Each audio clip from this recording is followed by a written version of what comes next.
Hello everyone और very good morning to all. So एक case हम करते हैं। ये केस एक फ़ीमेल डॉक्टर का है। अर्ली मॉर्निंग में क्लिनिक में नहीं आया था, तभी उनका मुझे कॉल आ गया कि उनको सीवियर ब्लीडिंग हो रही है। मतलब उनको पहले भी एक बार हो चुका है, जिसके लिए उनको एडमिट करना पड़ा था। मतलब बहुत ब्लीडिंग हो गया था, मतलब रुकता ही नहीं था।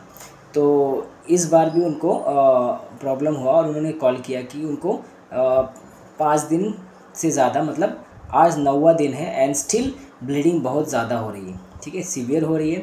और उन्होंने बोला कि सर पहले भी हुआ था तो मुझे चिंता हो रही है, अभी टेंशन हो रहा है कि मतलब और फिर ये इतना लंबा जाएगा, कितना दिन जाएगा। पहले भी एक बार हो चुका है कि नहीं बंद हुआ तो मुझे एलोपैथी का ये लेना पड़ा, सहारा लेना पड़ा, और मुझे एलोपैथी में जाना नहीं है। तो देखिए सर, आप मतलब अब तो ये 9 दिन हो गया है, तो मेरे को टेंशन आ रहा है कि मतलब फिर से वापस से एलोपैथी लूँगी मैं, फिर जाके वो बंद होगा। तो आप मेडिसिन देखिए, केस लेके दीजिए मुझे ताकि ये बंद हो जाए। तो मैंने बोला ठीक है, क्या दिक्कत हो रही है। मैंने सर दिक्कत मतलब ब्लीडिंग बहुत जा रहा है ना, दिन में कम से कम 7-8 पैड हो जा रहा है मेरे को कंटिन्यूसली। इतना ब्लीडिंग हो रहा है, फ्लो ज़्यादा हो रहा है, कभी कभी क्लॉट फॉर्मेशन भी जा रहा है। तो ये कंटिन्यूसली चलते जा रहा है। तो वो दिक्कत हो रही है मेरे को, मतलब ना काम करने में परेशानी हो रही है, बहुत वीकनेस आ गया है मेरे को। मतलब सबसे ज़्यादा दिक्कत सर मेरे को वीकनेस बहुत आ जाता है। ऐसा होता है तो मैं बहुत थक जाती हूँ, काम नहीं कर पाती हूँ, काम पड़ा रहता है कंटिन्यूसली, और काम तो करना ही पड़ेगा। काम नहीं करूँगी तो घर में फिर करने वाला कोई नहीं है, कोई करेगा नहीं, और फिर बाद में फिर वो लोग बोलेंगे, वो मुझे अच्छा नहीं लगता है। उनको फेस करना पड़ेगा कि तू काम नहीं करती, तेरे को दिन ब दिन कुछ प्रॉब्लम चलती रहती है। तो वो सब रूड तरीके से, और फिर वो ऐसे ऐसे बातें करते हैं जो मुझे अच्छा नहीं लगता, इसलिए मैं इतनी तकलीफ़ में भी काम कर रही हूँ। तो मैंने बोला ठीक है, घर में कौन कौन है। बोले सर मैं अपने मामा के यहाँ रहती हूँ, और वहाँ मतलब फैमिली बड़ी है उनकी, मतलब 2 जन हैं। मेरे मामा, 2 मामा हैं, उन साथ में रहते हैं। उनकी 2 वाइफ है, बच्चे हैं, बच्चे भी बड़े बड़े हैं, उनकी लड़की भी बड़ी बड़ी है। तो मैंने बोला आप उनको किसी से बोल दीजिए, वो हेल्प कर देंगे। बोले नहीं सर, मतलब कोई आता नहीं है, मतलब मैं ही करती हूँ। तो मैंने बोला आप करते मतलब क्या हुआ। बोले सर कोई करता नहीं है, मतलब उनको मतलब मेरी मजबूरी है। मेरे मम्मी पापा यहाँ नहीं रहते, गांव में रहते हैं, मुझे यहाँ प्रैक्टिस करना है, इसलिए मैं अपने मामा के यहाँ आई हूँ इनके भरोसे। मगर ऐसा हो गया है कि अभी मेरे आने की वजह से ये सब को बहुत आज़ादी मिल गई है। मतलब अब ये कोई किचन में आते नहीं है, अब सारा किचन का काम मेरे ऊपर आ गया। मैं अपना क्लिनिक भी करती हूँ, और सबका मतलब इतने घर में कम से कम 8-10 लोग हैं, और सबका खाना बनाना, सबका करना कर करके, और ऊपर से कोई किचन में आता नहीं है। सब मुझे देख के कि मैं कर लूँगी, सब घूमने चले जाते हैं अपने अपने हस्बैंड के साथ, बच्चों के साथ, सब बाहर चले जाते हैं। उनको तो लगता ही है कि मैं कर दूँगी काम, और मैं कर लेती हूँ, मैं कर लेती थी। तो अभी मुझे सर पिछले 7-8 दिन से मुझे बहुत चिड़चिड़ हो रही है, बहुत इरिटेबिलिटी इतनी मेरी बढ़ गई है। तो मैंने बोला क्यों बढ़ गई है। बोले सर यही मतलब इतना ज़्यादा काम है, इतना ज़्यादा मेरे को ऐसा ओवरलोड लग रहा है, मैं बस खींच रही हूँ, मैं बस घस रही हूँ, ऐसा लग रहा है। और घसते घसते भी यहाँ कोई मतलब इज्जत नहीं है, कदर नहीं है। मतलब मैं घर में रह के भी ऐसा लगता है कि ये मेरा घर नहीं है। मतलब यहाँ आपकी कोई कदर, कोई रिस्पेक्ट, कोई मान सम्मान, बस आपको बस घसना है। मैं सुबह से शाम तक घसती रहती हूँ, सबके लिए करती रहती हूँ। मैं नहीं चाहता कि कोई पलट के बोल दे कि मैं यहाँ रह रही हूँ, मेरी मजबूरी है कि मैं यहाँ रही हूँ, मुझे यहाँ रहना है, मुझे अपना क्लिनिक देखना है, करना है। तो वो मेरी मजबूरी है, इसलिए मैं ना चाहते हुए भी मतलब मैं करती हूँ।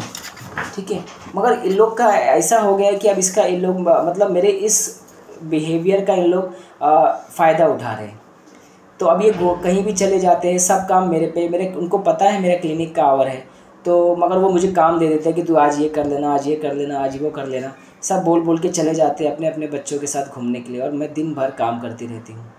तो मैं बोला आप क्यों करते हो, छोड़ दो, बोल दो मैं नहीं करूँगी। बोले सर मैं नहीं करूँगी तो फिर मैं क्या करूँगी, मैं यहाँ किसी को जानती नहीं, इनके भरोसे में आई हूँ, और इन लोग इस तरीके से मेरा मतलब एक ऐसा तो ना, मैं बस एक काम करने वाली, एक बाई से भी बदतर है। मतलब एक बाई के तरीके से भी काम, जहाँ आपकी कोई कदर नहीं है कि मैं एक डॉक्टर हूँ।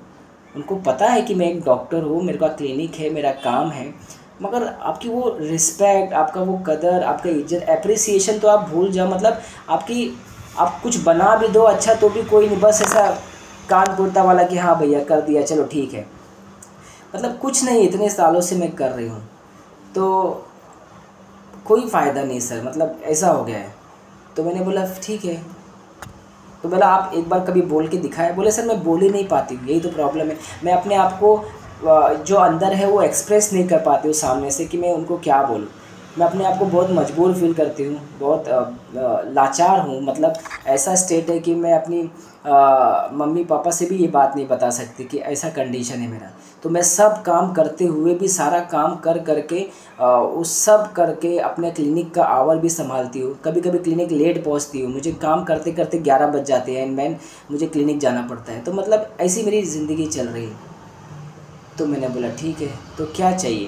बोले सर पता नहीं, मगर अभी मेरा बहुत चिड़चिड़ हो रहा है, ऐसा लगता है बस मैं कुछ नहीं करूँ, बस शांति हो जाऊँ, सब छोड़ दूँ, आराम करूँ, रेस्ट करूँ।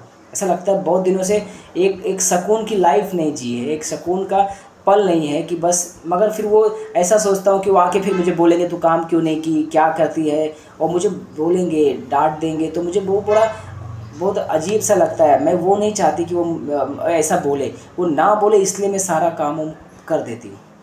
ठीक है, तो this is the case. See the emotions of the patient कि कितने चीज़ों में फंसी हुई है ना।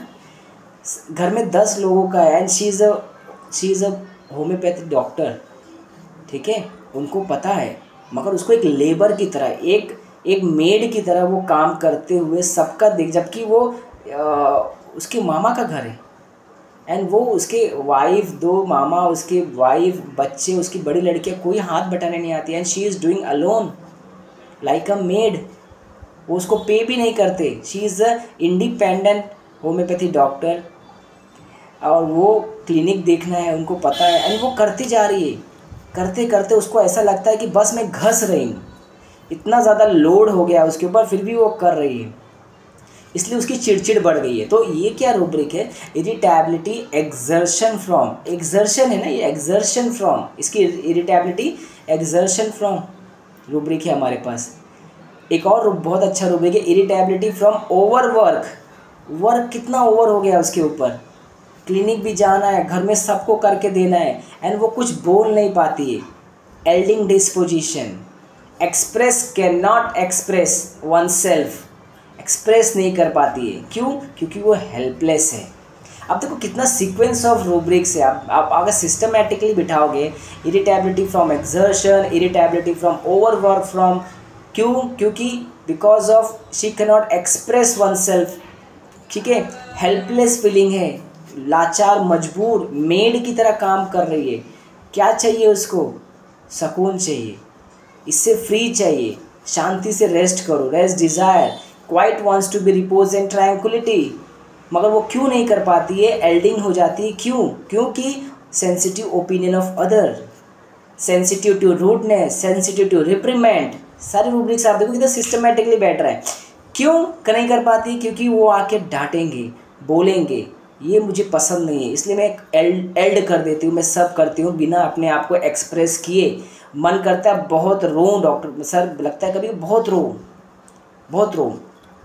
रो भी लेती हूँ। वीपिंग डिज़ायर टू वीप, ये रूब्रिक है। सो कितने सारे रूब्रिक्स है। Element from be not appreciation, ठीक है, एप्रिसिएशन तो मिलता ही नहीं डॉक्टर साहब, मतलब कुछ भी कर दो इनके लिए कोई फ़र्क नहीं पड़ता, मेरे ऊपर काम ढकेल के घूमने चले जाते। All are enjoying in the family, जबकि उसकी मम्मी पापा नहीं है, सगे नहीं है, जैसे मामा है एंड वो सब एन्जॉय कर रहे हैं अपने वाइफ के साथ, बच्चों के साथ, इसको काम में घर छोड़ के, and she is a doctor, वो अपना क्लिनिक देखेगी या घर का काम कैसे मैनेज करेगी? Nobody is helping her. So appreciation, delusion, appreciation, she is not, element from be not appreciated, कितने सारे रूब्रिक्स है। देखिए, एक लेबर मेड की तरह काम कर रही है, ये कौन हो सकता है? दिस इज, शी इज़ हेमामिलिस, ये हेमामिलिस है। Respect, desire for, she is a respected person, but उसको क्या रिस्पेक्ट मिल रही है? उसके अंदर की आत्मा जानती है कि वो एक डॉक्टर है। इसने बोला ना मैं एक डॉक्टर हूँ सर, एक होम्योपैथी डॉक्टर हूँ, मेरा क्लिनिक है, उनको सब समझता है, but still they are not respecting at all. So this is respect, desire for, जो उसको चाहिए बट वो नहीं मिल रहा है। सो हेमामिलिस की कंडीशन है ये, ठीक है। आपको इस तरीके से पेशेंट मिलते हैं। आपके क्लिनिक में। सो बहुत सारे रूब्रिक है, कितने अच्छे से ब्यूटीफुली उसने बताया कि वो किस तरह से मैनेज कर रही है। एंड दैट्स वाई इसको मेट्रोरेजिया है, एंजाइटी मेट्रोरेजिया ड्यूरिंग मेट्रोरेजिया एक रूब्रिक है हमारे पास। उसको चिंता क्या है, डॉक्टर साहब पहले भी ऐसा हुआ है, ठीक है, एडमिट हो गए, मुझे एलोपैथी नहीं लेना, उसको होम्योपैथी से ठीक होना है। क्यों? क्योंकि एलोपैथी में मुझे नहीं जाना, मुझे लग रहा है, चिंता हो रही है कि वापस से फिर से टेंशन हो रहा है कि फिर से मुझे एलोपैथी का सहारा लेना पड़ेगा ठीक करने के लिए। एडमिट करेंगे, वो दवा चालू करेंगे ना, अभी वो ज़्यादा बढ़ गया, इसके लिए उसको लग रहा है कि फिर से ना हो, यहाँ उसको टेंशन हो रहा है।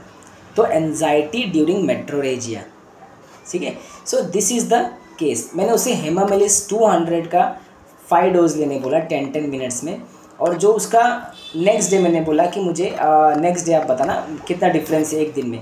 जो उसने नेक्स्ट डे इवनिंग में मुझे कॉल किया, एंड जो उसका जो 8-9 पैड था वो धीरे धीरे करके 4 पैड हो गए वो उस एक दिन में।